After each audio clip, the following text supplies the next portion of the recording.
চাকরিটা আমার ফেরত চাই। আমাদের যোগ্য প্রার্থীদের তালিকা প্রকাশ করতে হবে কমিশনকে। বৃহস্পতিবার মহানগরে মহামিছিলের পর শুক্রবার এসএসসি ভবন অভিযান করলেন চাকরিহারা শিক্ষক অশিক্ষক কর্মীরা।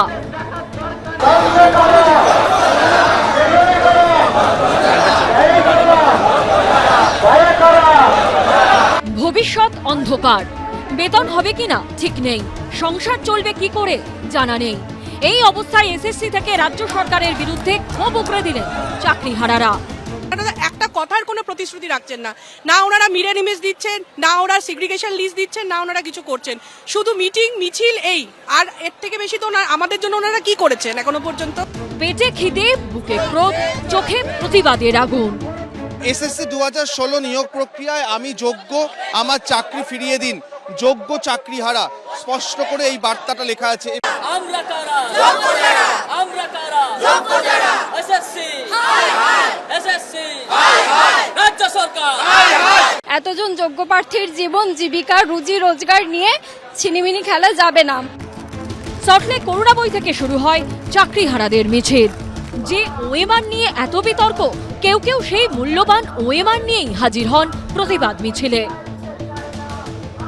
এটা আমাদের ওএমআর, এটা এসএসসি তার নিজস্ব অফিসিয়াল ওয়েবসাইটে প্রকাশ করেছে, যেটা তারা সিবিআই এর থেকে উদ্ধার করেছে এবং সেটাকে সিবিআই কোর্টেতে বলেছে যে না, এই ওএমআর উপর কোনো রকম ম্যানিপুলেশন করা হয়নি।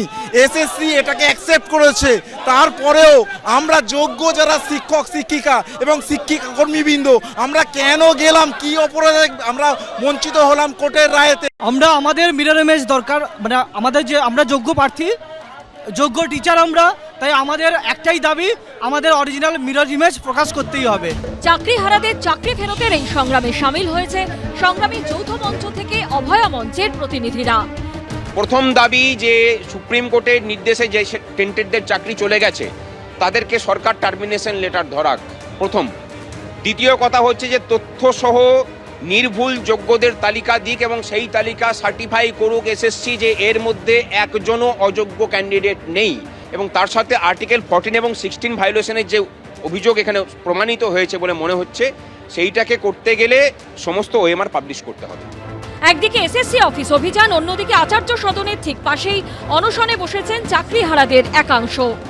এটা কোনো রিলে অনশন নয়, একটানা অনশন করছেন তিনজন।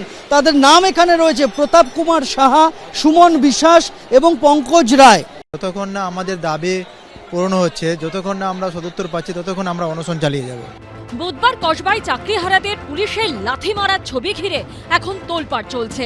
শুক্রবার সকালে এসএসসি ভবন অভিযানের সময় পুলিশের দিকে গোলাপ ফুল এগিয়ে দেন চাকরিহারারা। এখনো পর্যন্ত কোনো পুলিশ কর্মী সেই ফুল নেননি, বরং গোলাপ ফুল দেখলেই তারা প্রায় পেছন দিকে ঘুরে যাচ্ছেন, সেই জায়গা থেকে সরে যাচ্ছেন। এসএসসি অফিসের বাইরে 24 ঘন্টা মেডিকেল ক্যাম্প করার কথা ভাবছে joint platform of doctors. Bratadip Bhattacharya, Parthapratim Ghosh ও সন্দীপ সরকারের রিপোর্ট, এবিপি আনন্দ।